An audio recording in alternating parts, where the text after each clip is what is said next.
Hardworking के बाद जितने भी सारे आरएमएल के क्वेश्चन थे वो सब निकाल के मोर देन 98 क्वेश्चन डायरेक्ट हूबहू निकालने की कोशिश की है। उम्मीद करता हूँ आपको आज की क्लास बहुत अच्छी लगेगी।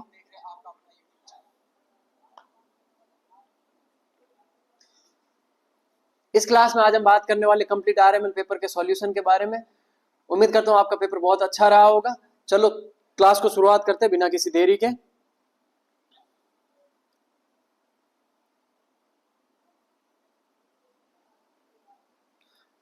फर्स्ट क्वेश्चन, फर्स्ट क्वेश्चन पूछा गया था what happens to a baby birth weight by the time they reach 1 year of age, यानी कि 1 ईयर पे बेबी का बर्थ वेट कितना रहेगा। तो बेबी का birth weight, baby wait double in 6 month and triple in 1 year. तो आपका आंसर जाएगा डी, ट्रिपल। नेक्स्ट क्वेश्चन पूछा गया था व्हाट इज द प्राइमरी। आज के हम इस क्लास में हम बात करेंगे सीधे क्वेश्चन और उसके आंसर के, बिना कोई ज्यादा रेशनल जाने, क्योंकि जो एग्जाम था वो आपका अच्छा गया होगा उम्मीद करता हूँ। Next, what is the primary function of the myelin sheath in the nervous system. Nervous system में माइलिन शीथ का क्या फंक्शन है। टू जनरेट नर्व इंपल्स को जनरेट करना, to protect neuron from pathogens से न्यूरॉन्स को प्रोटेक्ट करना, या to increase the speed of electrical signal transmission, या टू प्रोड्यूस न्यूरोट्रांसमीटर। तो आपका सही आंसर जाएगा to increase the speed of electrical signal transmission. तो आपका आंसर जाएगा सी। नेक्स्ट क्वेश्चन पूछा गया था which microorganism is responsible for causing chicken pox. ऐसा कौन सा माइक्रो ऑर्गेनिज्म है जो चिकन पॉक्स के लिए रेस्पॉन्सिबल होता है। तो आपका सही आंसर जाएगा वेरिसेला जोस्टर वायरस, ना कि हर्पीस सिंप्लेक्स, ना एप्स्टीन बार वायरस, ना cytomegalo virus. Next question, which type of isolation precaution is recommended for a patient with chicken pox, यानी कि चिकन पॉक्स वाले मरीज के लिए कौन सा आइसोलेशन प्रिकॉशन रखने की आवश्यकता होती है। क्या ड्रॉपलेट की आवश्यकता होती है, या कॉन्टैक्ट की, या एयरबोर्न की, या स्टैंडर्ड प्रिकॉशंस की। तो हम स्टैंडर्ड प्रिकॉशंस रखते हैं एचआईवी में, एड्स में, या कोई भी ब्लड बॉर्न डिसऑर्डर हो तो उसमें हम स्टैंडर्ड प्रिकॉशंस रखते हैं। तो ये आंसर गलत है। कॉन्टैक्ट प्रिकॉशन हम मरसा में रखते हैं, मेथिसिलिन रेजिस्टेंस स्टेफाइलोकोकस ओरियस के इन्फेक्शन में। ड्रॉपलेट प्रिकॉशन ना रख के हम यहाँ पे रखते हैं एयरबोर्न एंड कॉन्टैक्ट प्रिकॉशंस। तो आपका सही आंसर है एयरबोर्न एंड कॉन्टैक्ट प्रिकॉशंस। मैंने कोशिश की है मोर देन 98 क्वेश्चन डायरेक्ट के डायरेक्ट वही ऑप्शन के साथ लाने की, इसीलिए थोड़ा टाइम ज्यादा लग गया।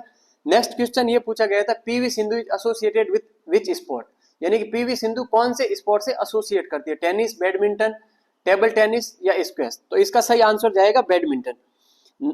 टेनिस नहीं है, ना टेबल टेनिस है, ना स्क्वैश है। सही answer is badminton. Next question पूछा गया था Neeraj Chopra is associated with which sport. Neeraj Chopra कौन से स्पोर्ट से एसोसिएटेड है। Archery, javelin throw, shot put, या रेसलिंग। तो सही आंसर है आपका जेवलिन थ्रो। नेक्स्ट क्वेश्चन पूछा गया था what is the typical IQ range of a person for with mild intellectual disability. Mild intellectual disability वाले में कितने आईक्यू आपको देखने को मिलेगा। अगर मैं बात करूं आईक्यू की, यानी कि इंटेलिजेंस डिसेबिलिटी के, तो इंटेलिजेंट डिसेबिलिटी नापी जाती है, वो नापी जाती है मेंटल एज बटा chronological age into 100। Intellectual disability नापी जाती है mental as upon chronological into 100। और बात करें नॉर्मल की, नॉर्मल होता है more than 110, border line is 90 to 110,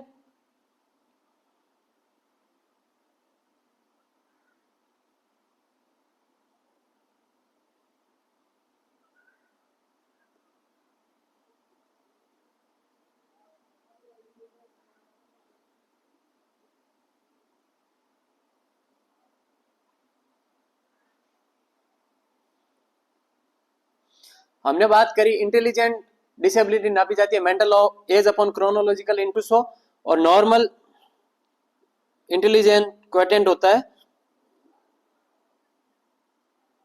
90 to 110, border line होता है 70 से 90, एंड माइल्ड इज 50 से 70, moderate is 35 to 50 and severe is 21 to 35 and profound is less than 20।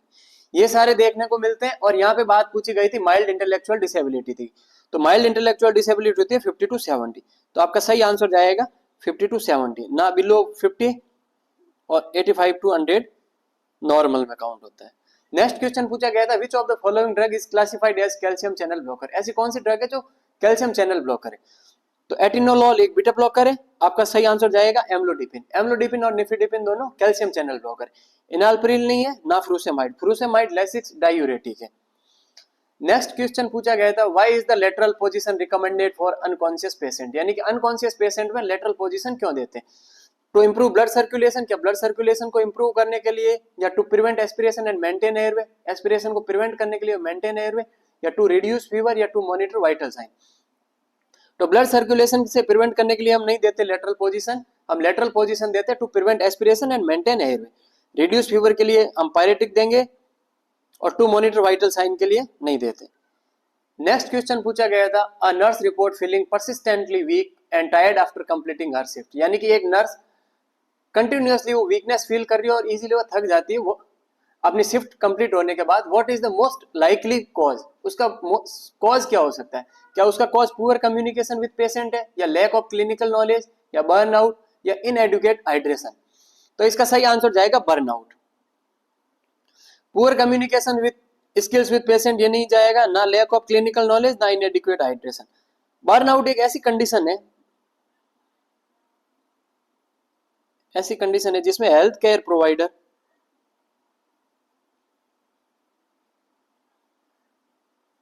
feel persistently weakness and tiredness after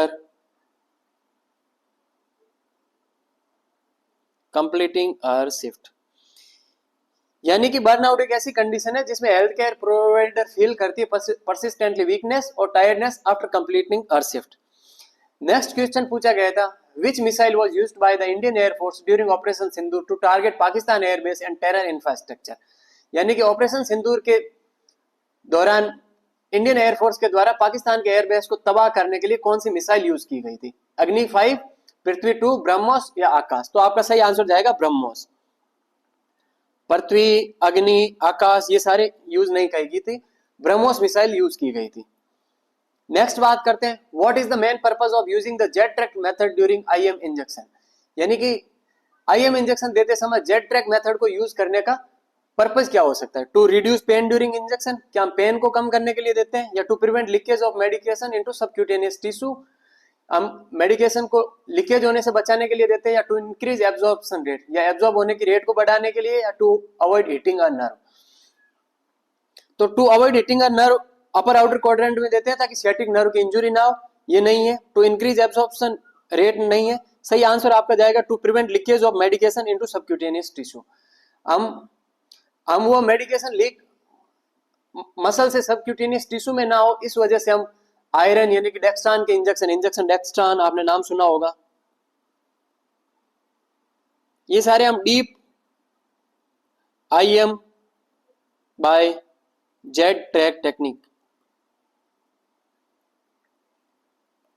से देते हैं और इसका पेन से कोई लेना देना नहीं। Next question from which anatomical site is swab culture typically taken to diagnose throat infection like streptococcus pharyngitis, यानी कि ये कोई मरीज है जिसको स्ट्रेप्टोकोकल फेरिंजाइटिस हो सकता है, तो उसमें हमें स्वैब का कल्चर लेना है। वो कौन से एनाटॉमिकल साइट से हम लेते हैं? क्या हम स्वैब कल्चर नेजल कैविटी से लेते हैं, या फेरिंजियल या टॉन्सिलर एरिया, या ईयर कैनाल, या बकल म्यूकोसा? तो आपका सही आंसर जाएगा फेरिंजियल एंड टॉन्सिलर एरिया, यानी कि फेरिंग्स और टॉन्सिलर एरिया से हम स्वैब का कल्चर लेते हैं। आपने देखा होगा कोविड के अंदर भी ये बहुत यूजफुल था, कोविड पीसीआर वगैरह करवाने। Next question which of the following as an important nursing responsibility when caring for a patient with nephrotic syndrome, nephrotic syndrome वाले मरीज में नर्सिंग की क्या इंपॉर्टेंट रेस्पॉन्सिबिलिटी रहेगी? इनकवरेज हाई फ्लूइड इनटेक, या हमें हाई फ्लूइड इनटेक के लिए इनकरेज करना है, या monitor urine output and weight, या हमें मॉनिटर करना है यूरिन आउटपुट और वेट को, या प्रमोट हाई सोडियम डाइट, या अवॉइड करना है डेली असेसमेंट। तो आपका आंसर होना चाहिए monitor urine output and weight. ये मैंने कंप्लीट इसका सॉल्यूशन लास्ट क्लासों में पढ़ाया था। आज खाली हम ये बात करेंगे कौन कौन से क्वेश्चन आरएमएल में हमें डायरेक्ट देखने को मिले और हूबहू मैं ऑप्शन साथ में लेके आया, और इसकी कंप्लीट रेशनल कंप्लीट थ्योरी हम थ्योरी की क्लासेज में पढ़ेंगे। Next question, which of the following is an appropriate complementary food for 6 month old infant, यानी कि 6 महीने का ओल्ड इन्फेंट है, उसके लिए कौन सा कॉम्प्लीमेंट्री फूड एप्रोप्रिएट रहेगा? Whole cow's milk, iron rich cereals, spicy lentils curry, या फ्राइड स्नैक। तो आपका आंसर रहेगा आयरन रिच सीरियल्स, टू ताकि हम उसमें आयरन डेफिशिएंसी एनीमिया को भी प्रिवेंट कर सके, टू प्रिवेंट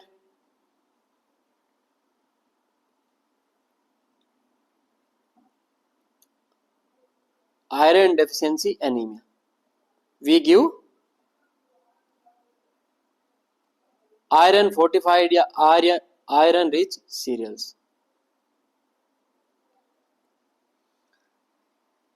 बात करते हैं नेक्स्ट क्वेश्चन की, what is the recommended autoclave temperature and duration for sterilising a rigid endoscope, यानी कि एक रिजिड एंडोस्कोप है उसको हमें ऑटोक्लेव करने के लिए कितना टेम्परेचर रखना और क्या टाइम रहेगा? क्या 100 डिग्री सेल्सियस फॉर 10 मिनट, या 121 degree Celsius for 15 to 20 minutes, या 134 डिग्री सेल्सियस फॉर 5 मिनट, या 90 डिग्री सेल्सियस फॉर 30 मिनट। तो मैं आपको बता दूं ऑटोक्लेव के लिए हम देते हैं 121 डिग्री सेल्सियस फॉर 15 मिनट या फॉर 15 to 20 मिनट और विथ 15 psi प्रेशर।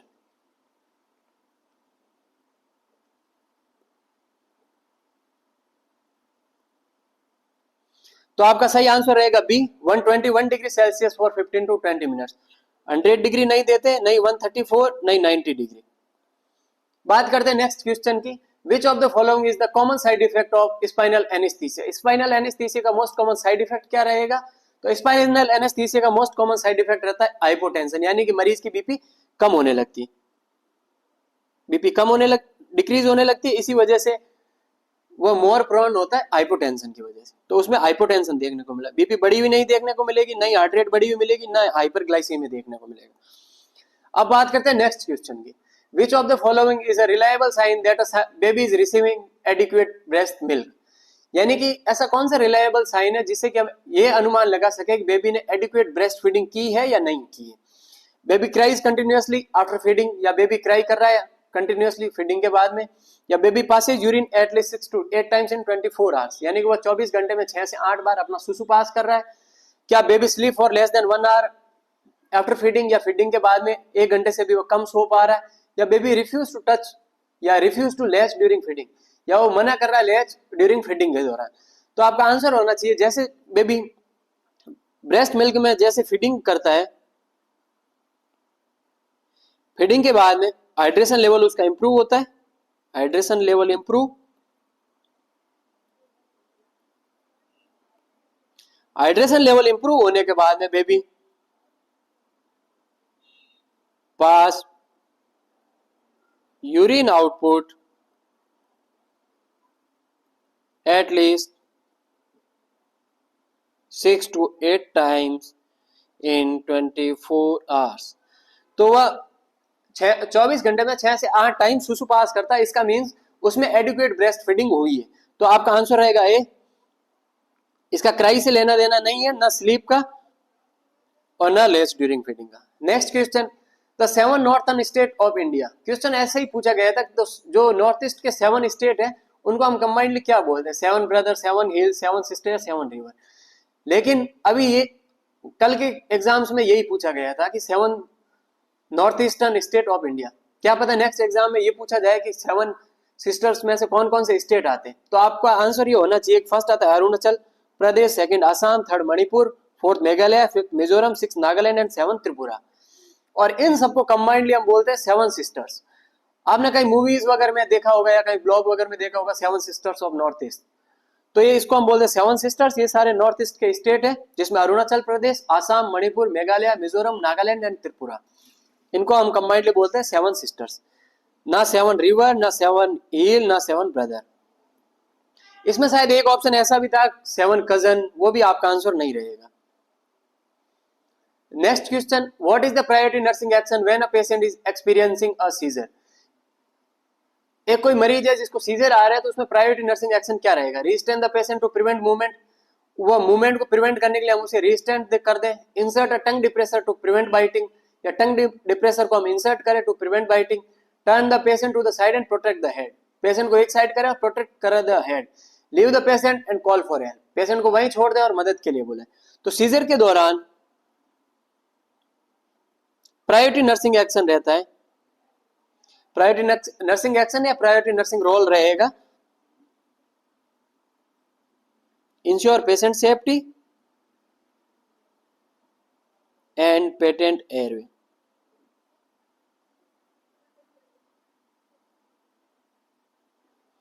तो रिस्टेन हमें नहीं करना है सीजर के दौरान। अगर हमने सीजर एक्टिविटी के दौरान रिस्टेन करने की कोशिश करी तो पेशेंट फ्रैक्चर हो सकता है पेशेंट को, या पेशेंट को और इंजरी हो सकती है। इंसर्ट टंग डिप्रेसर को भी हमें इंसर्ट नहीं करना है। Turn the patient to the side and protect the head and maintain patent airway, ये भी उसमें सम्मिलित है, and maintain a patent airway.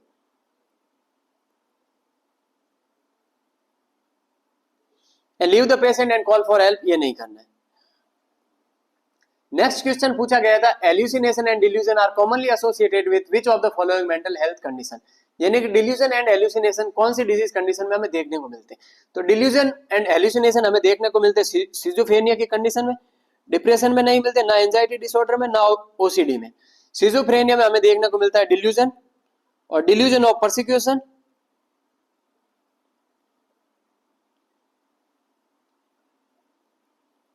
And हमें एल्यूसिनेशन देखने को मिलता है, वह देखने को मिलता है ऑडिटरी एल्यूसिनेशन।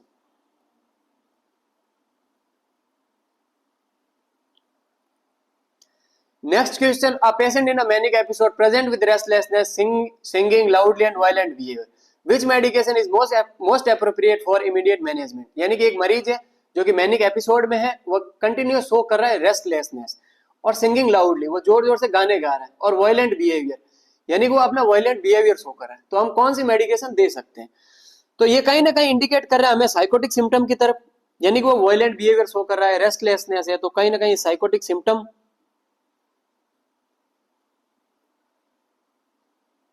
साइकोटिक सिम्टम हो रहे हैं। तो इसमें हमारी ड्रग ऑफ चॉइस रहेगी हेलोपेरिडोल।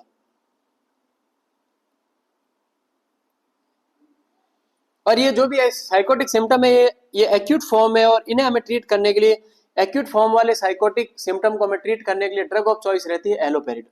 तो आपका आंसर रहेगा हेलोपेरिडोल। डाइजिपाम नहीं देते, ना लिथियम कार्बोनेट, ना fluoxetine. Next question, which of the following anti epileptic drug is commonly used in the treatment of acute mania. ऐसी कौन सी ड्रग है जो कि हम एक्यूट मेनिया में देते हैं लेकिन वो एंटी एपिलेप्टिक ड्रग भी है? क्या फेनिटोइन, फिनोबार्बिटोन, लेमोट्रिजिन या कार्बामाजेपिन? तो आपका सही आंसर जाएगा कार्बामाजेपिन।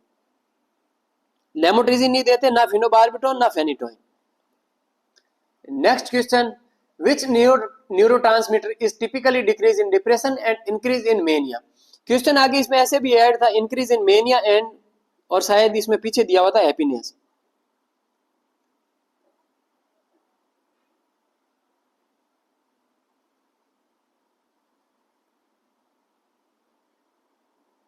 हैप्पीनेस। तो इसमें न्यूरोट्रांसमीटर जो डिप्रेशन में डिक्रीज होता है वह होता है सीरोटोनिन, और मेनिया और हैप्पीनेस में हमें बढ़ावा देखने को मिलता है सीरोटोनिन। तो आपका सही आंसर जाएगा सीरोटोनिन, ना ग्लूटामेट, ना गाबा, ना acetyl choline. Next question, where is the famous cricket stadium Eden Garden located. ये क्वेश्चन लास्ट कई नॉर्थ सेट में भी आ चुका है और कहीं ना कहीं सारे एग्जाम्स में देखने को मिलता है।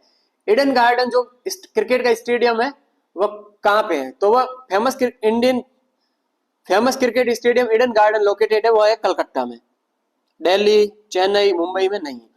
और एक एग्जाम्स में ये क्वेश्चन ऐसे भी पूछा गया था कि ईडन गार्डन है जो कौन से खेल का मैदान है? तो आपका आंसर होना चाहिए क्रिकेट, ये भी आपको पता होना चाहिए। बात करते हैं नेक्स्ट क्वेश्चन की, which of the following is the national bird of India. National bird कौन सा है? तो नेशनल बर्ड आपका आंसर रहेगा पिकॉक। स्वान नहीं है, ना पैरोट, ना किंगफिशर।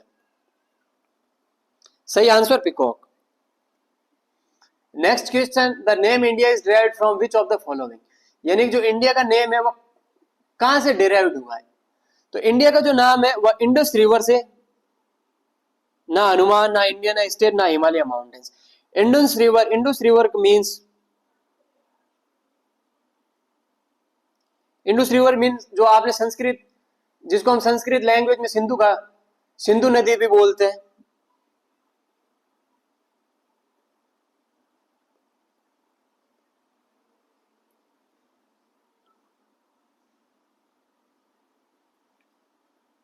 सिंधु नदी इन संस्कृत, और इसी को ग्रीक वर्ड में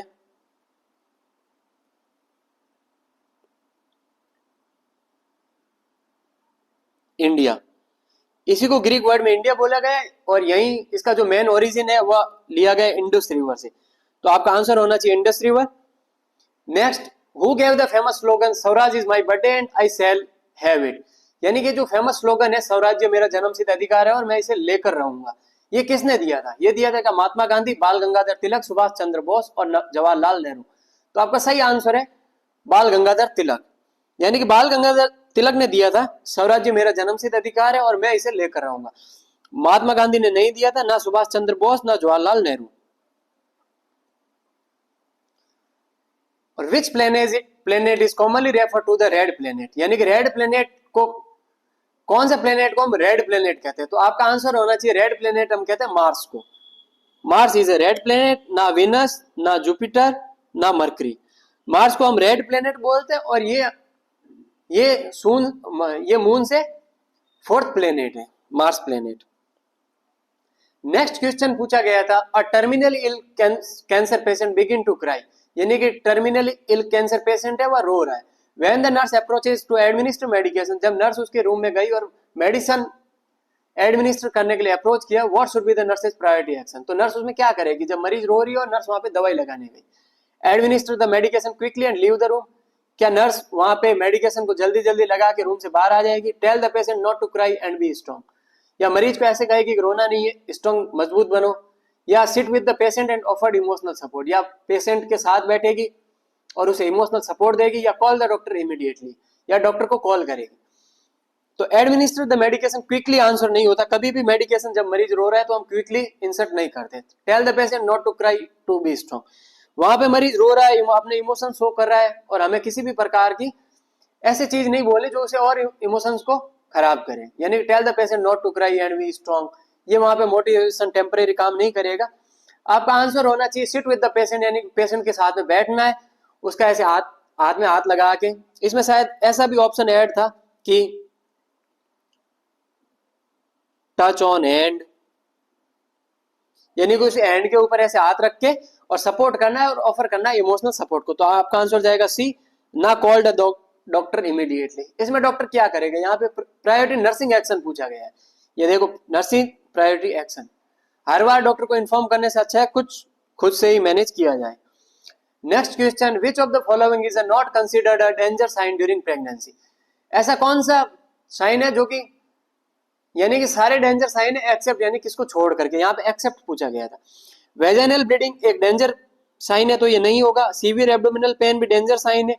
ब्लड विजन भी डेंजर साइन है। इंक्रीज एपेटाइट, यानी कि भूख का बढ़ जाना कोई डेंजर साइन नहीं है। तो आपका आंसर जाएगा D, increase appetite. Next question, in which trimester of pregnancy is quickening usually firstly felt, यानी कि जो प्रेग्नेंट माता जी है वो अपनी क्विकनिंग कब फील करती है? क्विकनिंग का मीन्स होता है जब मदर में इंट्रायूट्राइन लाइफ के दौरान फिटस के अंदर के मूवमेंट मदर को फील होते हैं, वो क्विकनिंग होता है। और ये प्राइमरी ग्रेविडिया में देखने को मिलता है 18 मंथ पे, 18 वीक पे, और सेकेंड मल्टी ग्रेविडिया में हमें देखने को मिलता है 16 वीक पे।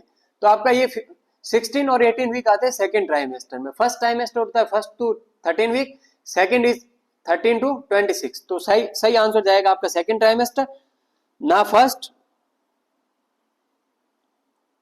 ना थर्ड, ना postmortem. Next question, which of the following is considered the drug of choice for managing acute mania, acute mania को ट्रीट करने के लिए ड्रग ऑफ चॉइस क्या रहेगी? एक्यूट मेनिया के लिए हम देते हैं लिथियम कार्बोनेट। तो आपका सही आंसर जाएगा लिथियम कार्बोनेट। अगर इसमें हम अगर क्वेश्चन में ऐसा पूछा जाता कि एक्यूट मेनिया में हमें टू ट्रीट करना है ट्रीट एनी साइकोटिक सिम्टम,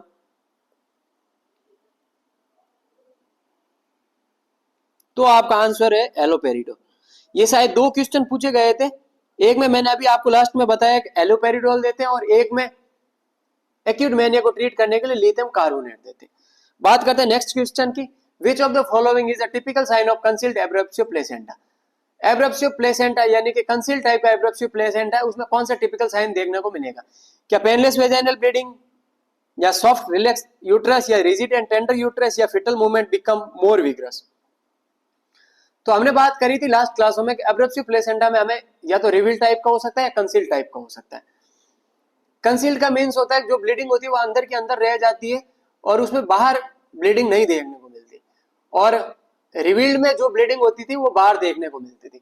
और जो अगर अंदर रह रही है तो अंदर यूट्रस में जमा होकर के वहां पर जो यूट्रस है वो स्वेलन हो जाता है, टेंडर हो जाता है, रिजिड बोर्ड लाइक यूट्रस हमें देखने को मिलता है। तो कंसील्ड एब्रप्सियो प्लेसेंटा में आपका आंसर होगा rigid and tender uterus. Painless vaginal bleeding हमें देखने को मिलती थी प्लेसेंटा प्रीविया में। सॉफ्ट रिलैक्स यूट्रस हमें देखने को मिल सकता है रिवील्ड एब्रप्सियो प्लेसेंटा में। और fetal movement become more vigorous, ये आंसर नहीं रहेगा।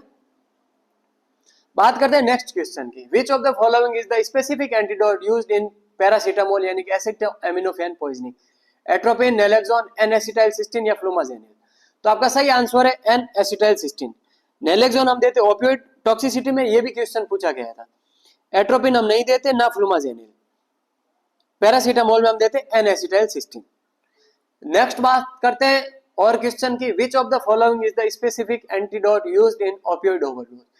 ये क्वेश्चन पूछा गया था ओपियोइड ओवरडोज में क्या हम स्पेसिफिक एंटीडोट देते हैं। तो ओपियोइड ओवरडोज में हम देते हैं नैलेक्सोन। एन एसिटाइलसिस्टिन हमने दिया था पीसीएम टॉक्सिसिटी में, एट्रोपिन नहीं, ना flumazenil.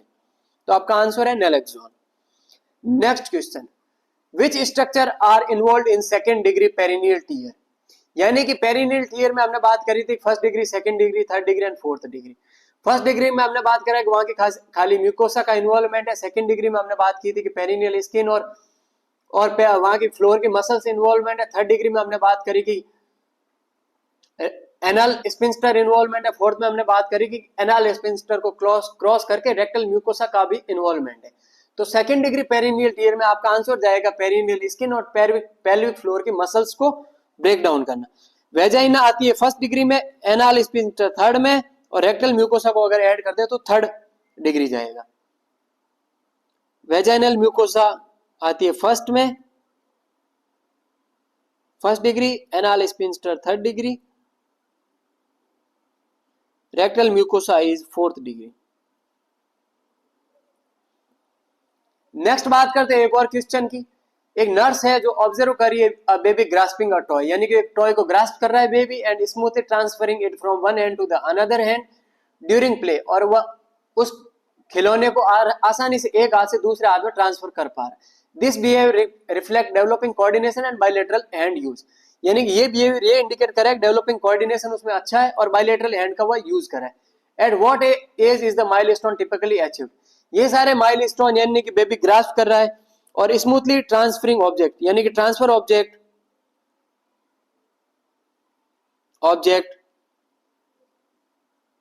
From one hand to another hand,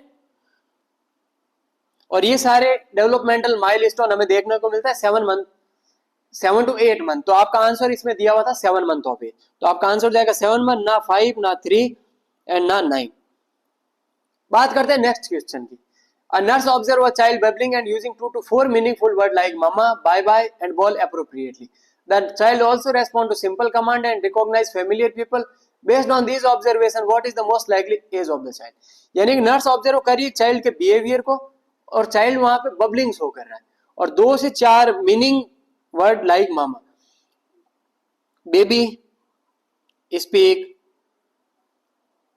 2 to 4 meaningful word at 12 month of age। यानी कि बेबी 2 से 4 मीनिंगफुल वर्ड बोलता है 12 महीने पे, बाय बाय, बॉल, एप्रोप्रिएटली, और वो सारे सिंपल कमांड को फॉलो कर रहा है और रिकॉग्नाइज कर रहा है फेमिलियर ऑब्जेक्ट को। तो ये सारे डेवलपमेंटल माइलस्टोन देखने को मिलेंगे हमें 12 मंथ ऑफ एज में, ना 6 मंथ में, ना 9 मंथ में और ना 18 मंथ में। Next question, which of the following is drug is classified as an oral anticoagulant. शायद इसमें क्वेश्चन पूछा गया है which of the following is classified as an coagulant, यानी कि ऐसा कौन सा ड्रग है जो एंटीकोगुलेंट कैटेगरी का है। फ्रूसेटामाइड है डायूरेटिक का, वारफेरिन आपका सही आंसर, मेटोप्रोलोल बीटा ब्लॉकर है, और ओमेप्रोजोल प्रोटॉन पंप इनहिबिटर यानी पीपीआई है। तो इसका सही आंसर जाएगा वारफेरिन। बात करते हैं नेक्स्ट क्वेश्चन की, which of the following organism is classified as a gram positive cocci.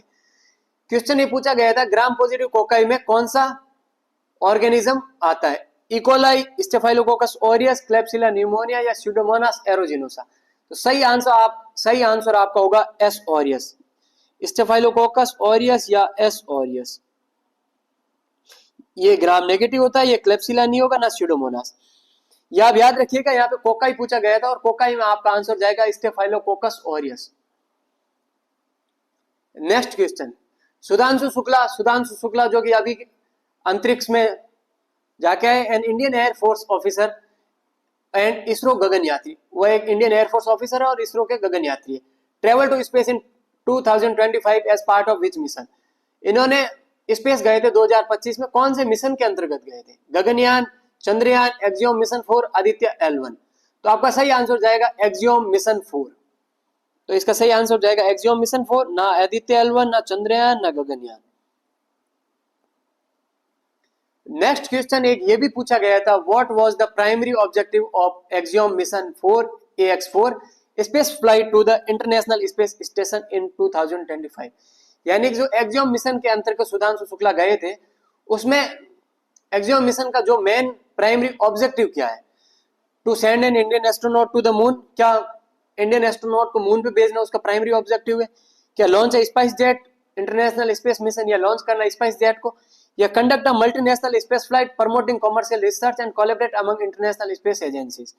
या कंडक्ट करना मल्टीनेशनल स्पेस फ्लाइट को और प्रमोट करना कॉमर्शियल रिसर्च को एंड कोलैबोरेट करना अमंग इंटरनेशनल स्पेस एजेंसीज। तो सही आंसर आपका जाएगा सी, या test nuclear weapon in space. Nuclear weapon को स्पेस में यूज करने के लिए ये नहीं दिया गया था मिशन, और लॉन्च भी नहीं किया, to send an Indian astronaut को भेजने के लिए भी नहीं था। तो सही आंसर आपका सी। बात करते हैं नेक्स्ट क्वेश्चन की, अ labour earn 6,720 for 15 days of work based on this rate, what will be the total salary of 25 दिन।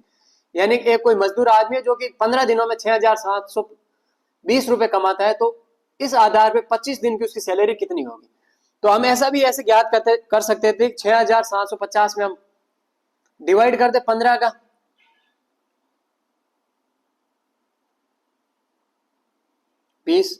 डिवाइड बाई 15 करते, तो जो सैलरी आती यानी कि ऑलमोस्ट 448 के समथिंग आएगी। हम और अगर इंटू 25 के लिए करते तो शायद 11,250 सैलरी आएगी। तो आपका आंसर जाएगा बी 11,250, ना कि 10,800, ना 12,000, ना 11,500। Next question, which of the following is not used as a component in calculating simple interest. यानी कि सिंपल इंटरेस्ट को हमें कैलकुलेट करने के लिए कौन सा कंपोनेंट यूज नहीं करते। क्या हम प्रिंसिपल यूज करते हैं, rate of interest, time, profit. तो बात करते हैं अगर सिंपल इंटरेस्ट की, तो हम यूज करते हैं principal into rate of interest into time upon 100, यानी कि मूलधन इंटू समय इंटू दर बटा 100। तो हम प्रिंसिपल यूज करते हैं, रेट ऑफ इंटरेस्ट और टाइम भी यूज करते हैं, हम प्रॉफिट यूज नहीं करते। तो इसका आंसर है प्रॉफिट। एक क्वेश्चन ये पूछा गया था, मुझे इसकी एग्जैक्ट कोडिंग नहीं पता चल पाई, लेकिन मैंने कोशिश की मैं उस सेम कोडिंग तक पहुंच सकूं। मैं आपको बताऊंगा वो कोड कैसे दिया हुआ था, लेकिन ये शायद पीछे वाली कोडिंग ये नहीं थी, लेकिन क्वेश्चन सेम इसी कैटेगरी का था। एक वर्ड है जिसको मंकी को कोडेड करा है नेपोलेक्स में, यानी MONKEY को लिख रहा है वो NPOLEX। देन वो डंकी को क्या लिखेगा। अगर बात करूं इस क्वेश्चन के अकॉर्डिंग, ये जा रहा है M में वो +1 कर रहा है तो N आ रहा है, O में P, N में O, K का L, E का E, Y का X। तो यानी कि आप ऐसा भी कर सकते हैं, ONKEY ये सेम है, तो इसका तो कोड सेम ही रहेगा POLEX। और M में इसने N ऐड किया यानी कि +1 किया, तो D में अगर हम +1 ऐड करें तो इसका आंसर जाएगा E। तो इपोलेक्स नाम से अगर कोई है तो इपोलेक्स ये आंसर जाएगा। इसके अकॉर्डिंग ये सारे नहीं होंगे। और बात करें उस क्वेश्चन में ये पूछा गया था कि अगर जो मंकी था उसमें यहाँ पे +13 करके यहाँ पे जेड दिया हुआ था और बाकी की कोडिंग सेम थी। उसी प्रकार से डंकी में +13 करने पे क्यू आ रहा था और बाकी वाली कोडिंग सेम थी। आंसर ये सही था उस क्वेश्चन के अकॉर्डिंग। और मैं बात करूं सेम पैटर्न की तो ये उसी का पैटर्न है। बात करते हैं नेक्स्ट क्वेश्चन की। Which of the following contraceptive method can be safely initiated immediately after delivery even before hospital discharge? यानी कि ऐसी कौन सी कॉन्ट्रासेप्टिव मेथड है, ऐसा कौन सा कॉन्ट्रासेप्टिव मेथड है जो कि सेफली हम इनिशिएटेड कर सकते हैं आफ्टर डिलीवरी? यानी कि जैसे ही बेबी का बर्थ हुआ हम सेफली यूज कर सकते हैं, सेफली इनिशिएट कर सकते हैं contraceptive method even before hospital discharge, यानी कि हॉस्पिटल से डिस्चार्ज होने से पहले। क्या हम डंपा यूज कर सकते हैं, इंट्रायूट्राइन डिवाइस, या ओसीपी, या इमरजेंसी कॉन्ट्रासेप्टिव पिल्स? तो इसमें डंपा नहीं रहेगा, ये होती है लॉन्ग एक्टिंग या लॉन्ग लास्टिंग कॉन्ट्रासेप्टिव। ओसीपी हम नहीं देते, ना इमरजेंसी कॉन्ट्रासेप्टिव पिल्स देते, हम देते हैं इंट्रायूट्राइन डिवाइस इंसर्ट करते हैं, इंट्रायूट्राइन कॉन्ट्रासेप्टिव डिवाइस का इंसर्शन करते हैं, वो भी करते हैं पोस्ट डिलीवरी या पोस्ट डिलीवरी। नेक्स्ट क्वेश्चन पूछा गया था, what is the primary purpose of using a biological indicator in an autoclave? यानी कि ऑटोक्लेव में हम जो बायोलॉजिकल इंडिकेटर यूज करते हैं उसका मेन पर्पस क्या रहता है? To measure temperature inside in the chamber, यानी कि चैम्बर के अंदर का टेम्परेचर नापने के लिए। टू लुब्रिकेट ऑटोक्लेव कंपोनेंट, या हमें लुब्रिकेट ऑटोक्लेव के कंपोनेंट को लुब्रिकेट करने के लिए। To assess the effectiveness of the sterilization, यानी कि स्टरलाइज हुई है या नहीं, या उसके इफेक्टिवनेस को चेक करना। या to monitor water level in the autoclave, यानी कि ऑटो लेवल के अंदर के वाटर लेवल को मॉनिटर करना। तो सही आंसर आपका जाएगा to assess the effectiveness of sterilization, यानी कि हम ऑटोक्लेव में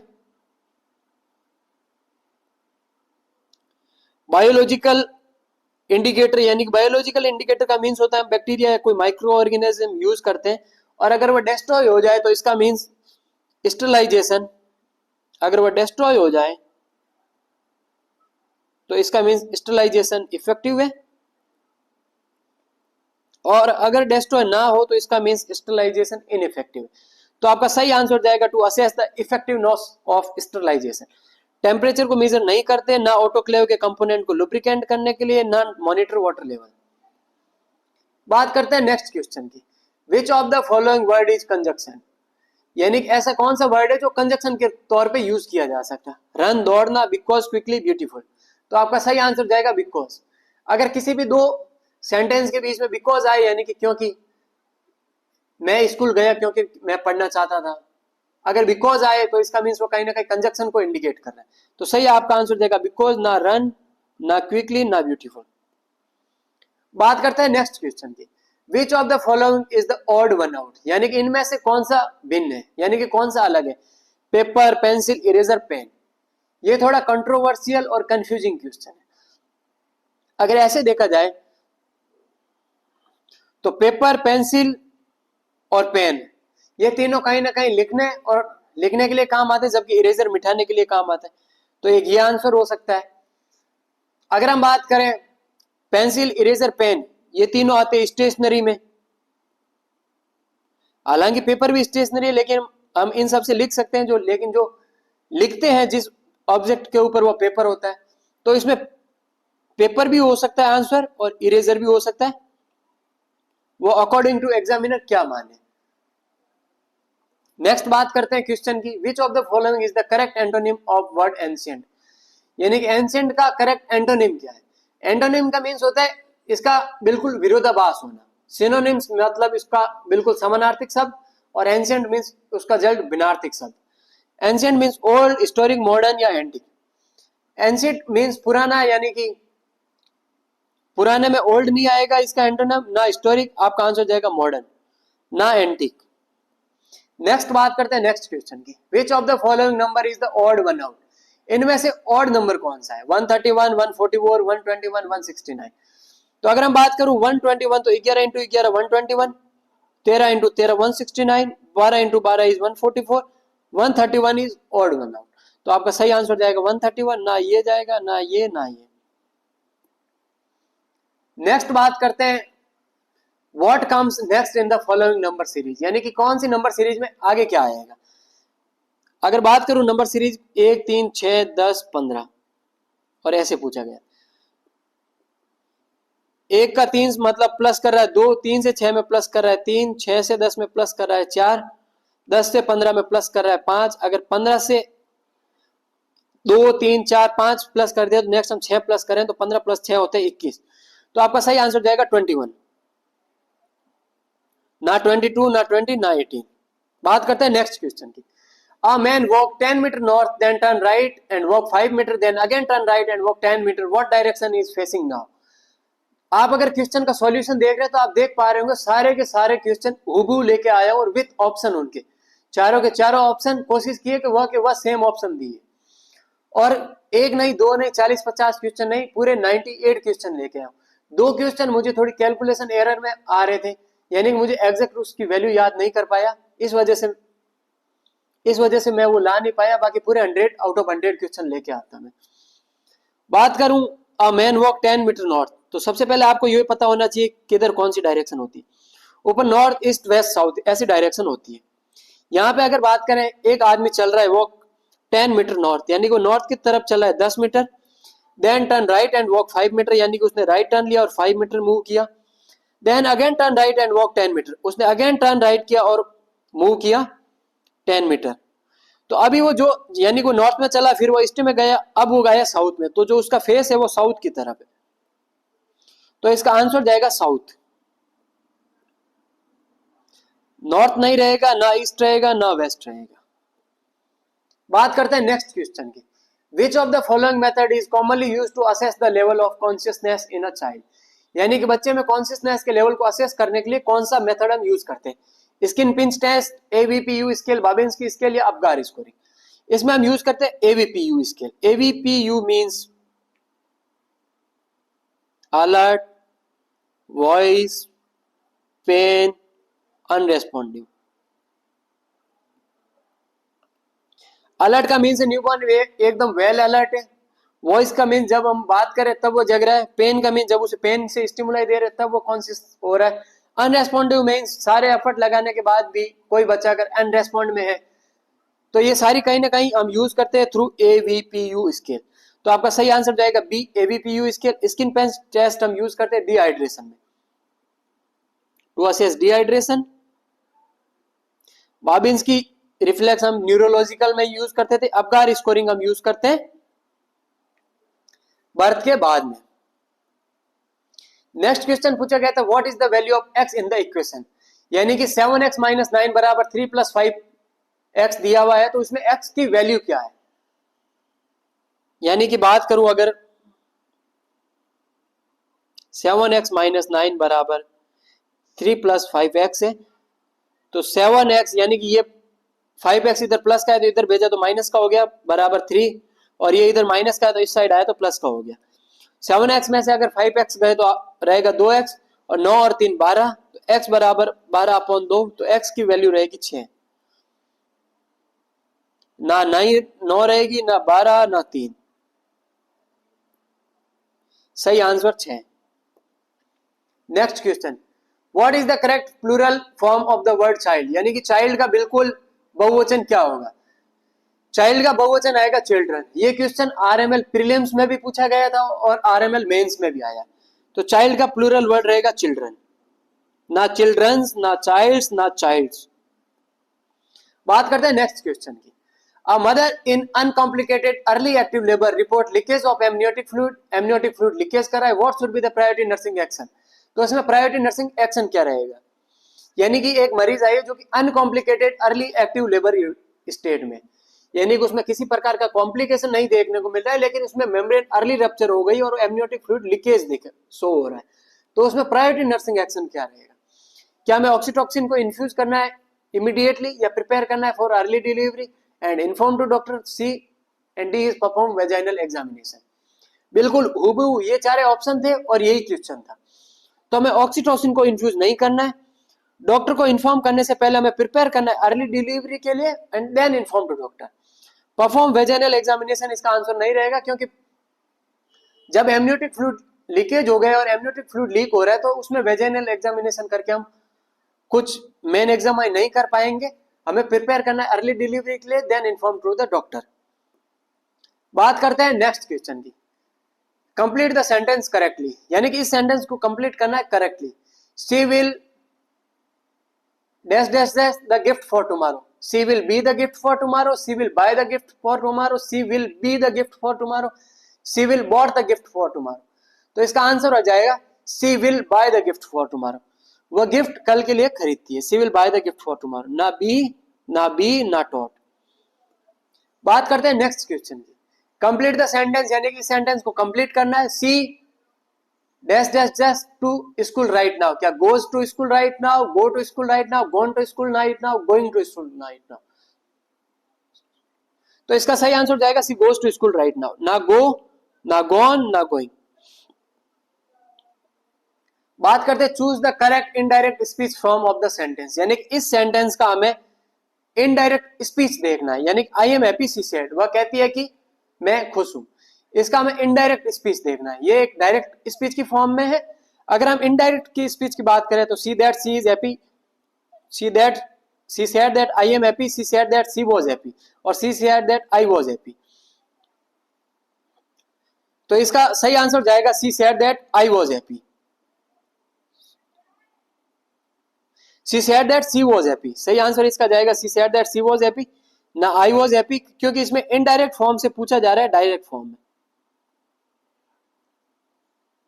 यानी डायरेक्ट दिया हुआ है और हमें इनडायरेक्ट फॉर्म में पूछा जा रहा है, तो इसका आंसर जाएगा she said that she was happy, ना इसका ये जाएगा ना ये। नेक्स्ट बात करते हैं, कंप्लीट करना है सेंटेंस को। She dash dash dash the movie last night, she watch the movie last night, she watch the movie last night, she watches the movie last night, she watching the movie last night. तो आपका answer जाएगा she watched the movie last night, यानी कि उसने last night में movie देखी थी, ना वॉच ना वॉचेज ना वॉचिंग। बात करते हैं नेक्स्ट क्वेश्चन की, which of the following is the correct prefix used from the opposite of the word possible, यानी कि पॉसिबल में कौन सा प्रीफिक्स यूज करे जो इसका बिल्कुल अपोजिट बन जाए। तो आपको पता होना चाहिए पॉसिबल का जो अपोजिट वर्ड होता है वो होता है इम्पॉसिबल, संभव असंभव। अनपॉसिबल नहीं होता, डिसपॉसिबल भी नहीं होता, इम्पॉसिबल होता है, ना इम्पॉसिबल होता है। बात करते हैं नेक्स्ट क्वेश्चन की, what type of joint is found in hip and shoulder, hip और शोल्डर में कौन सा जॉइंट होता है, in joint, pivot joint, ball and socket joint और सैडल जॉइंट। तो सही आंसर आपका जाएगा बॉल एंड सॉकेट जॉइंट, ना इन जॉइंट ना पाइवोट जॉइंट। बात करते हैं नेक्स्ट क्वेश्चन की, a mother has delivered but placental fragment remain retained inside in uterus, यानी कि मदर ने प्लेसेंटा डिलीवर्ड हो गई है बट उसके कुछ फ्रेगमेंट यूट्रस के अंदर ही रह गए। What is the priority nursing action, उसमें प्रायोरिटी नर्सिंग मैनेजमेंट क्या रहेगा, encourage ambulation and oral fluid, या उसको एम्बुलेट करना, ऑरल फ्लूइड देना, prepare for manual removal under anaesthesia, या मैनुअल रिमूवल करना है अंडर एनेस्थीसिया, या मॉनिटर फिटल हार्ट रेट को मॉनिटर करना है, या अप्लाई करना है fundal pressure to expel fragment. तो आपका सही आंसर जाएगा prepare for manual removal under anaesthesia, ना मॉनिटर करना है, ना फंडल प्रेशर को अप्लाई करना है, ना इनकरेज करना है एम्बुलेशन को। बात करें after removing vowels from word education how many letter word remain, यानी कि ये वर्ड है एजुकेशन, EDUCATION, इसमें से अगर सारे वोवेल रिमूव कर दिए जाए, बात करूं वोवेल की, वोवेल AEIOU 5 वोवेल है, अगर इन AEIOU को अगर इनमें से रिमूव किए जाए तो पीछे कितने वर्ड बचेंगे। तो E को हमने रिमूव कर दिया, A को रिमूव कर दिया, I को रिमूव कर दिया, O को रिमूव कर दिया, तो पीछे बचेगा 1 2 3 4। सही आंसर आपका जाएगा 4, ना 1 ना 2 ना 3। बात करते हैं नेक्स्ट क्वेश्चन की, when should a nurse document patient care in the nursing record, nurse है जो कि नर्सिंग रिकॉर्ड में कब रखेगी, यानी कि नर्स केयर देने के बाद में उसमें नर्सिंग रिकॉर्ड कब मेंटेन करेगी, at the end of shift, shift के खत्म होने के बाद करेगी, व्हेन द डॉक्टर आस्क, जब डॉक्टर पूछेगा तब करेगी, इमीडिएटली आफ्टर प्रोवाइडिंग केयर, यानी केयर देने के बाद में देगी, या at the time of patient discharge, या पेशेंट को डिस्चार्ज होने के समय।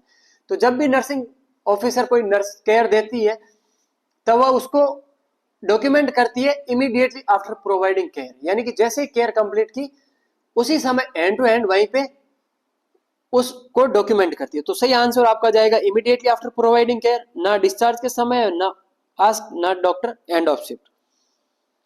बात करते हैं नेक्स्ट क्वेश्चन की। A nurse is learning to operate a newly introduced medical device in the hospital. This type of learning is best categorized under, यानी कि एक नर्स है जो कि लर्निंग करी operate a newly introduced medical device, यानी कि एक नर्स ऑपरेट कर रही है न्यूली, एक कोई मशीन आई है मेडिकल डिवाइस में, मेडिकल डिवाइस आया हॉस्पिटल में, तो ये कौन सी लर्निंग में आएगा? तो ये नर्स क्या under graduate education, post graduate education, in service education या इंसिस्टेंट एजुकेशन?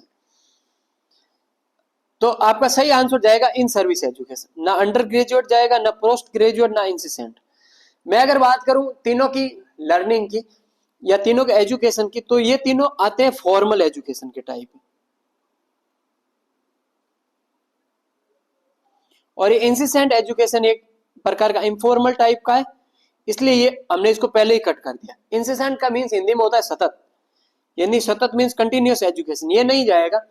आपका सही आंसर जाएगा इन सर्विस एजुकेशन, यानी कि अपने सर्विस पीरियड के दौरान एजुकेट हो रही है, यानी कि नए नए मशीन को कैसे हैंडल करते हैं, कैसे यूज कर सकते हैं, उसको सीख रही। एक क्वेश्चन ऐसे भी पूछा गया था शायद नॉर्सेट या लास्ट एग्जाम में, कि एक कोई नर्स है, वह अपनी सर्विस के दौरान उसको एमएससी नर्सिंग करनी है और वह सर्विस में लीव चाहती है या सर्विस में एमएससी नर्सिंग करना चाहती है, तो वह कौन से टाइप का है? तो वह भी आपका उसका आंसर जाएगा in service education.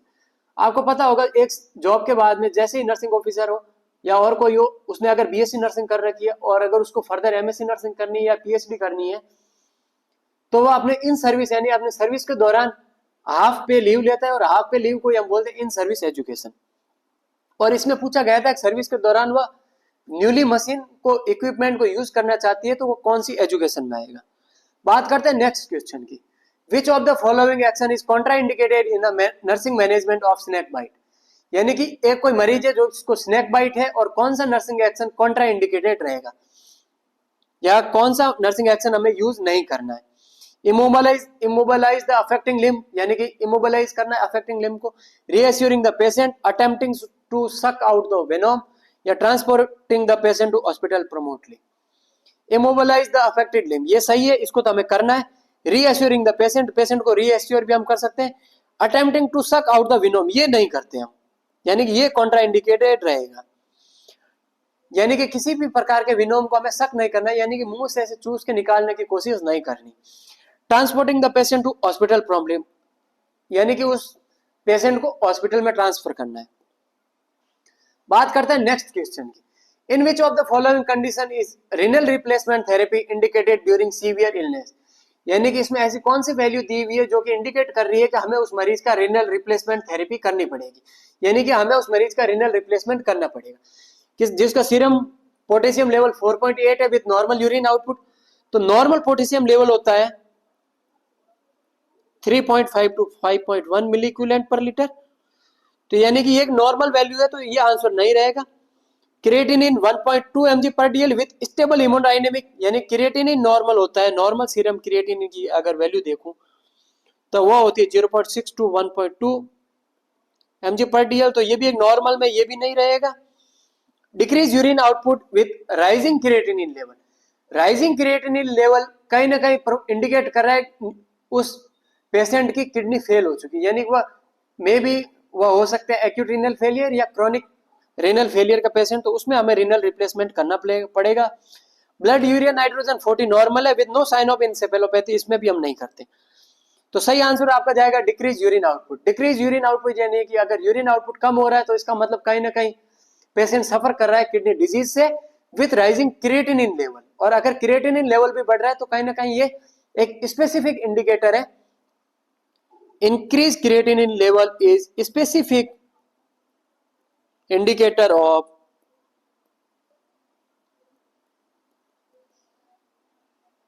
kidney failure with decreased urine output, जैसे जैसे उसकी किडनी फेल होती जाएगी वैसे वैसे यूरिन आउटपुट भी कम होता जाएगा। बात करते हैं नेक्स्ट क्वेश्चन की। What is the correct angle for administer N intradermal injection, यानी कि इंट्राडर्मल इंजेक्शन को देने के लिए कौन सा एंगल रखेंगे। 90 डिग्री हम रखते हैं आईएम में, तो ये नहीं रहेगा। 45 डिग्री सबक्यूटेनियस में रखते हैं 15 डिग्री, और 30 डिग्री रखते हैं हम आईवी में, ये रखते हैं इंट्राडर्मल, और हमें पूछा इंट्राडर्मल, तो आपका सही आंसर जाएगा सी। नेक्स्ट बात करते हैं what is the square root of 225, यानी कि 225 का स्क्वायर रूट क्या रहेगा। तो 225 का मीन्स होता है 15 इंटू 15, तो 225 14 नहीं रहेगा, 15 आपका सही आंसर, ना 16 ना 17। बात करते हैं नेक्स्ट क्वेश्चन की। If a quantity increase from 18 to 100, यानी कि एक कोई अगर 80 रुपए है, अगर हम उसको 100 रुपए कर दें तो उसमें कितना परसेंटेज इंक्रीज हुआ। ये क्वेश्चन सेम का सेम आपको देखने को मिला था शायद नॉर्सेट 5 या 6 में। आपने एक चीज देखी होगी, जो भी नर्सिंग ऑफिसर्स के एग्जाम होते हैं उनमें जितने भी मैथ और रीजनिंग के क्वेश्चन आते हैं वो बिल्कुल बेसिक आते हैं, और वह के वो सारे के सारे रिपीटेड क्वेश्चन आते हैं।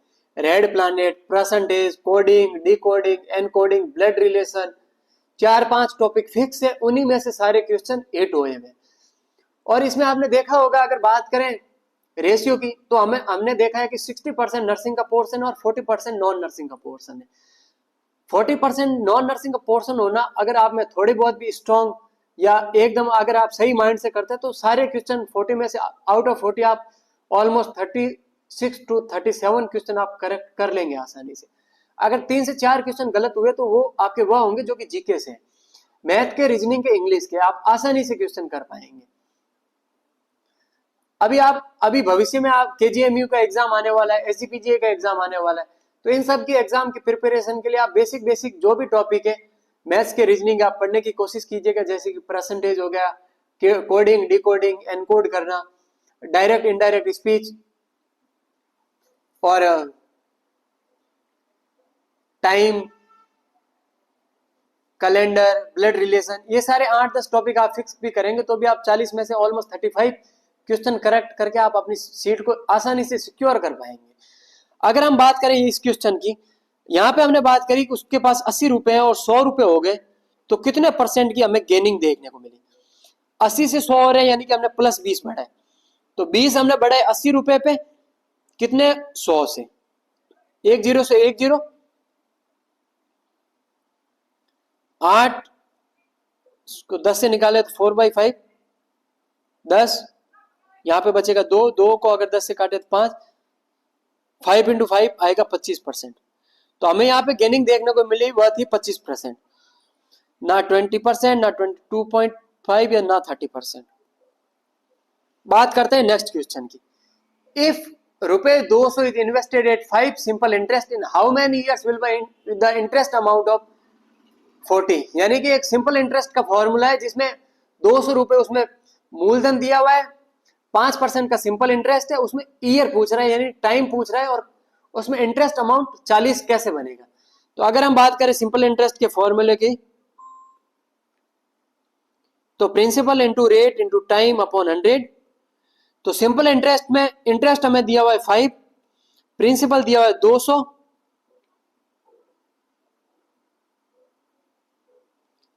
सॉरी सिंपल इंटरेस्ट का अमाउंट हमें दिया हुआ है 40,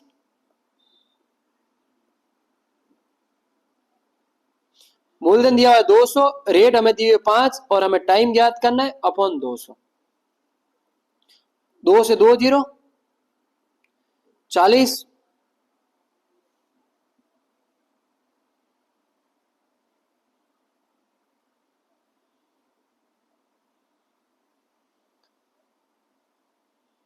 इंटू टी, तो 40 बराबर 10 इंटू टाइम, तो टी बराबर हो जाएगा 40 अपॉन 10, तो टाइम आपका इसमें आंसर आ जाएगा 4 ईयर्स। तो इसका सही आंसर जाएगा 4 ईयर, ना 5 ईयर, ना 3 ईयर, ना 2 ईयर। बात करते हैं नेक्स्ट क्वेश्चन की।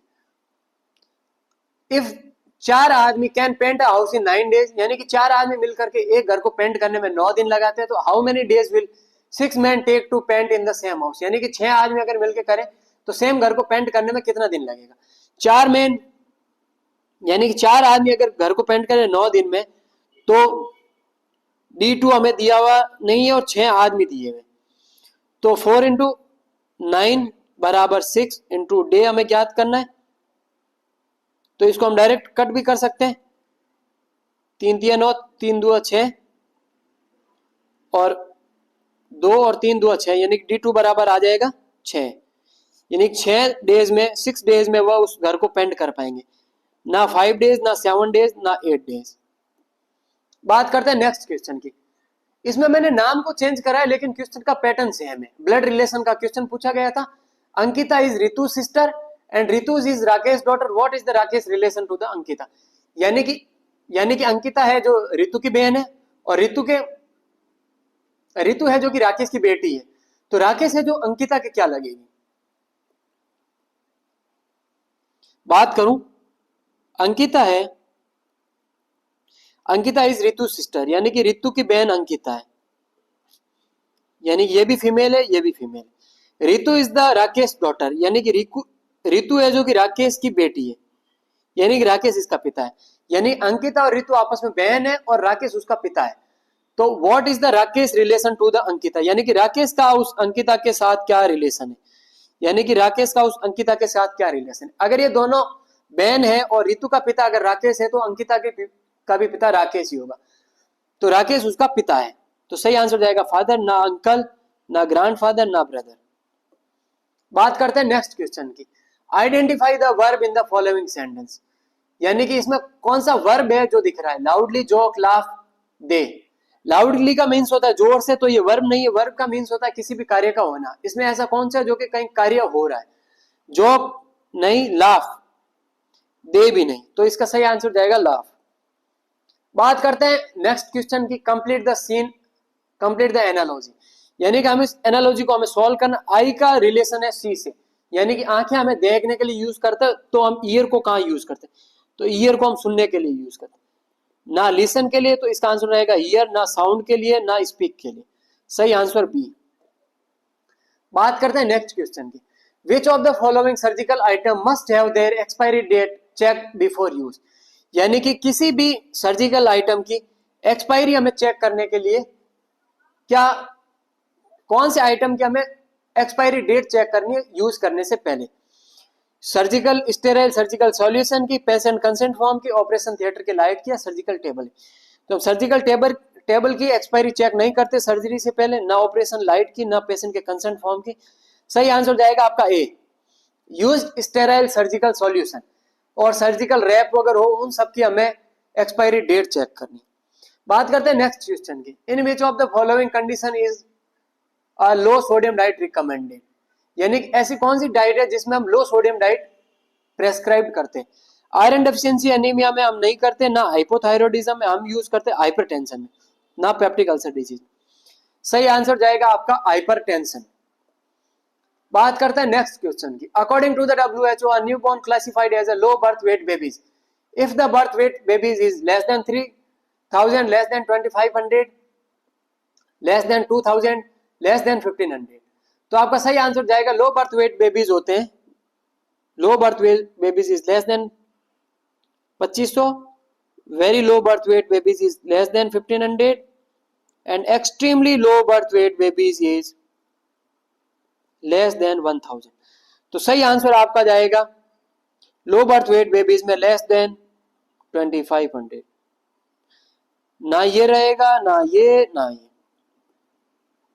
Which of the following is the most appropriate treatment in the management of nutritional rickets, यानी कि न्यूबॉर्न, यानी कि बच्चों में न्यूट्रिशनल हमें रिकेट्स देखने को मिल रहा है, तो उसमें एप्रोप्रिएट ट्रीटमेंट क्या रहेगा। क्या हम आयरन सप्लीमेंट देते हैं, या विटामिन डी सप्लीमेंट, या सीसीबी, या एंटीहिस्टामिन। तो हमें बात करनी थी, क्वेश्चन में ऐसे पूछा गया था रिकेट्स है तो उसमें हमें क्या देना है, तो हमें उसमें देना है sun exposure with vitamin D supplementation, ये ऑप्शन था उसमें एग्जैक्ट, तो ये आप ऐड कर दीजिएगा। आयरन सप्लीमेंट हम नहीं देते, हम देते vitamin D supplement and sun exposure. Calcium channel blocker हम हाइपरटेंशन में देते, एंटीहिस्टामिन्स वगैरह हम देते हैं अस्थमा में, ब्रोंकियल अस्थमा वगैरह में। Which of the following is the most effective in preventing neural tube defect during pregnancy? Pregnancy के दौरान न्यूरल ट्यूब डिफेक्ट को प्रिवेंट करने के लिए हम कौन से सप्लीमेंट देते हैं। Iron supplement, calcium supplement, folic acid supplement, या विटामिन B12 के इंजेक्शन।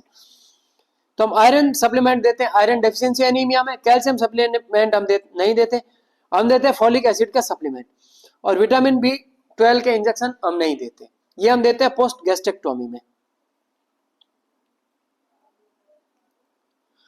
पोस्ट गैस्ट्रेक्टोमी में हम देते हैं IM lifelong vitamin B12 administration. ये भी क्वेश्चन अभी फिलहाल ही किसी एग्जाम्स में पूछा गया था, IM lifelong vitamin B12 administer करते हैं।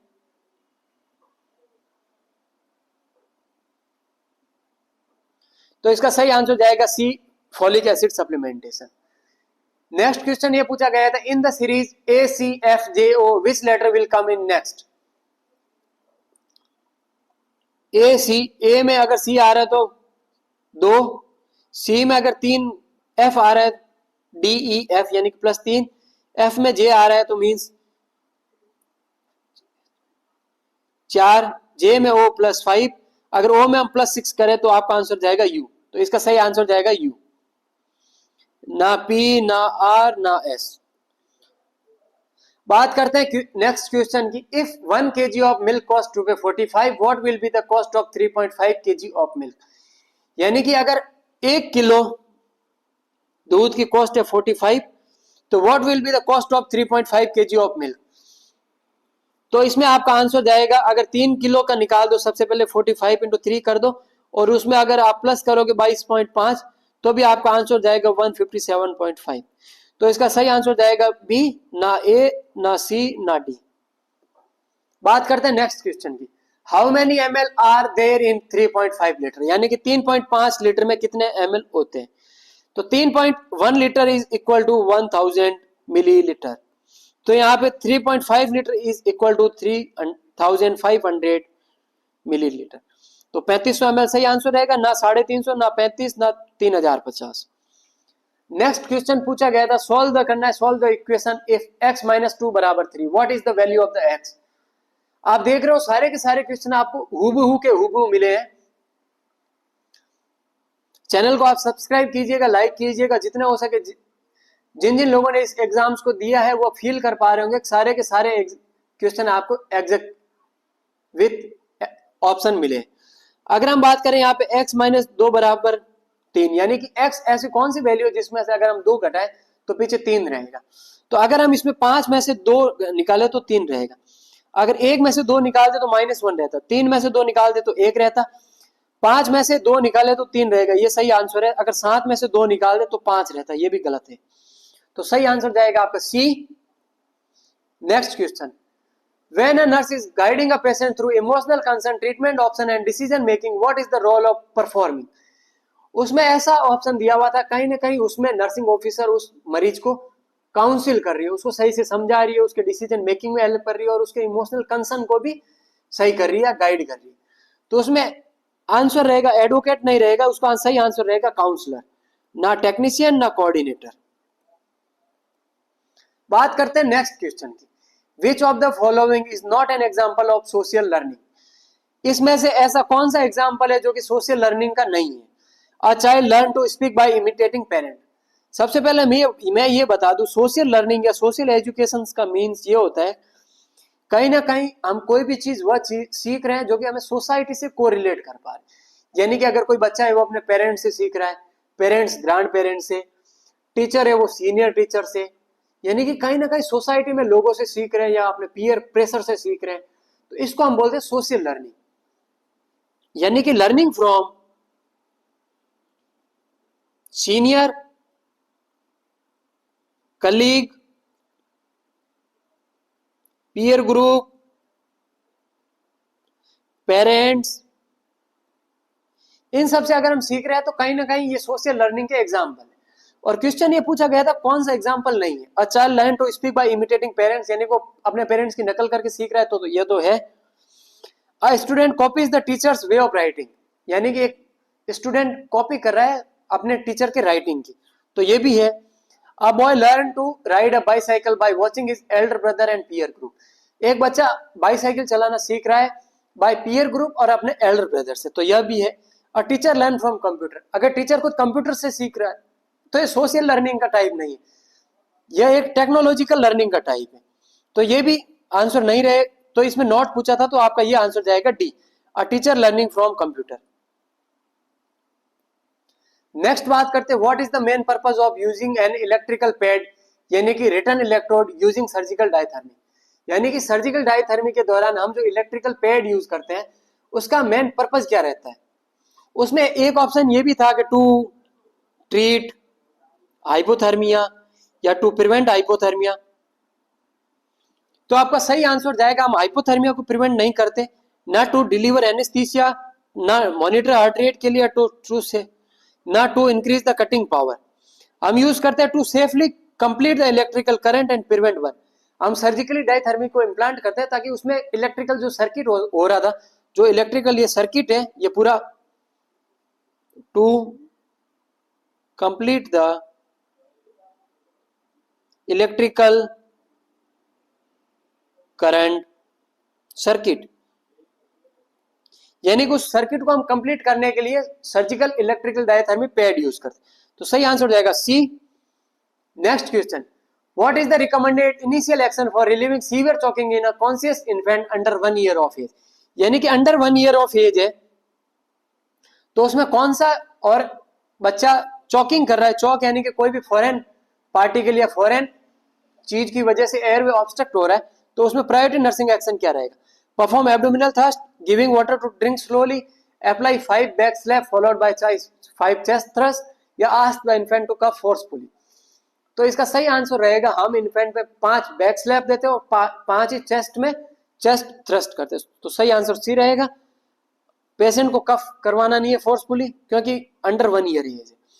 एब्डोमिनल थ्रस्ट नहीं रहेगा, ना उसको पानी देना है। अप्लाई 5 यानी कि उसको ऐसे वेंट्रल सस्पेंशन में लिटा के सबसे पहले 5 बैक में स्लैप देंगे और फिर चेस्ट पे थ्रस्ट पे 5 स्लैप देंगे।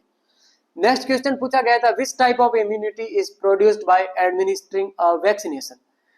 यानी कि अगर हम वैक्सीन को एडमिनिस्टर करें, वैक्सीन को हम अगर एडमिनिस्टर करें तो वैक्सीन एक प्रकार की आर्टिफिशियल इम्यूनिटी प्रोवाइड करती है, आर्टिफिशियल एक्टिव टाइप की इम्यूनिटी प्रोवाइड करती है, नेचुरल एक्टिव नहीं, आर्टिफिशियल एक्टिव इम्यूनिटी। तो ये जाएगा सही आंसर, ना नेचुरल पैसिव ना आर्टिफिशियल पैसिव। और जो भी जितने भी इम्यूनोग्लोबुलिन होते हैं, इम्यूनोग्लोबुलिन देते हैं पैसिव इम्यूनिटी। अगर मैटरनल प्लेसेंटा के थ्रू आ रहे हैं, अगर फ्रॉम प्लेसेंटा आ रहे हैं तो वह नेचुरल सोर्स है, और थ्रू अगर हम बाहर से मार्केट वगैरह से लाके दे रहे हैं तो ये कहीं ना कहीं आर्टिफिशियल का टाइप, यानी कि हम आर्टिफिशियल इम्यूनोग्लोबुलिन भी एडमिनिस्टर कर सकते हैं। तो इसमें आपका सही आंसर जाएगा आर्टिफिशियल एक्टिव इम्यूनिटी। बात करते हैं नेक्स्ट क्वेश्चन की, which of the following is a long acting hormonal contraceptive. यानी कि लॉन्ग एक्टिंग हार्मोनल कॉन्ट्रासेप्टिव कौन सी है, OCP, male condom, emergency contraceptive, DMPA. तो ओसीपी मंथली देते हैं, मेल कंडोम बैरियर मेथड है, इमरजेंसी कॉन्ट्रासेप्टिव नहीं यूज करते, हम यूज करते हैं DMPA. Dial methyl medroxyprogesterone acetate 150 mg पर ml में आता है और ये हम यूज करते हैं 3 महीने तक।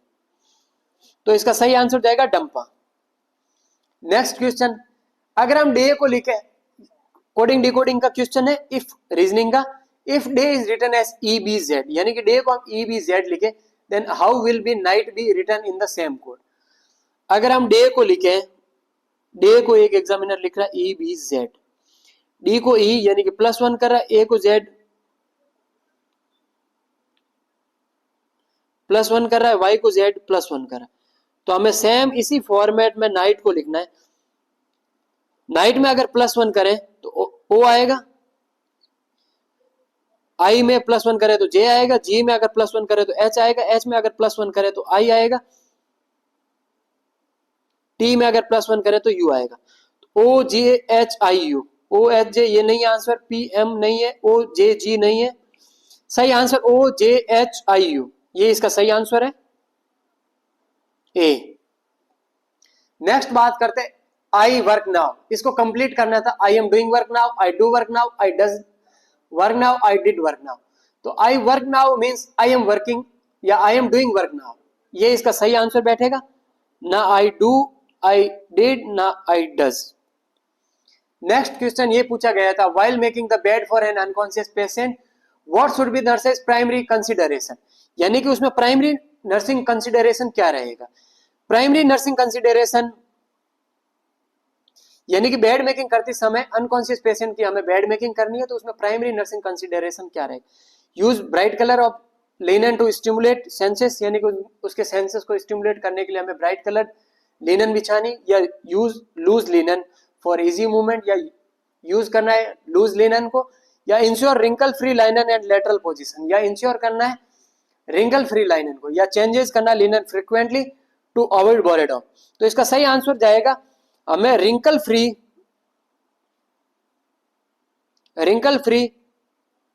सॉफ्ट